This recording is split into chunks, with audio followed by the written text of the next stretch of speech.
What is up, guys? We're making some progress here. I got one header on. These are just my test headers.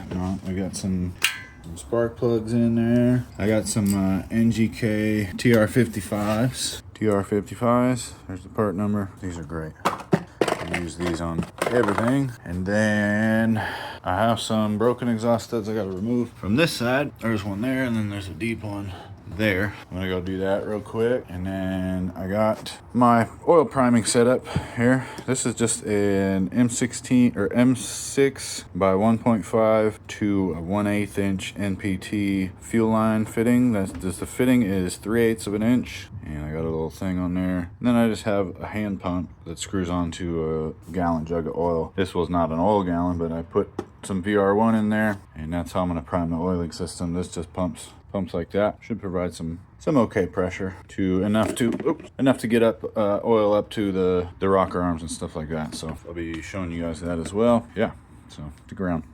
All right, guys, got the broken studs out. Got the headers on this side as well. It's time to hook up the oil primer that I made. And then I got my parts in, so I got the new mass airflow sensor. I do have to switch the plugs around on my O2 sensors to the older style, but I'll do that too. And then maybe tomorrow or later tonight, I'll fire it up. So I got my oil primer pump hooked up to the oil galley there. And let's pump some oil in this bad boy.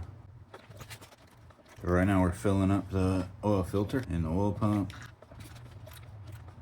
Hearing some noises. Really, you want to have your valve covers off while you're doing this. Okay, this little pump's pretty cool. I like it a lot.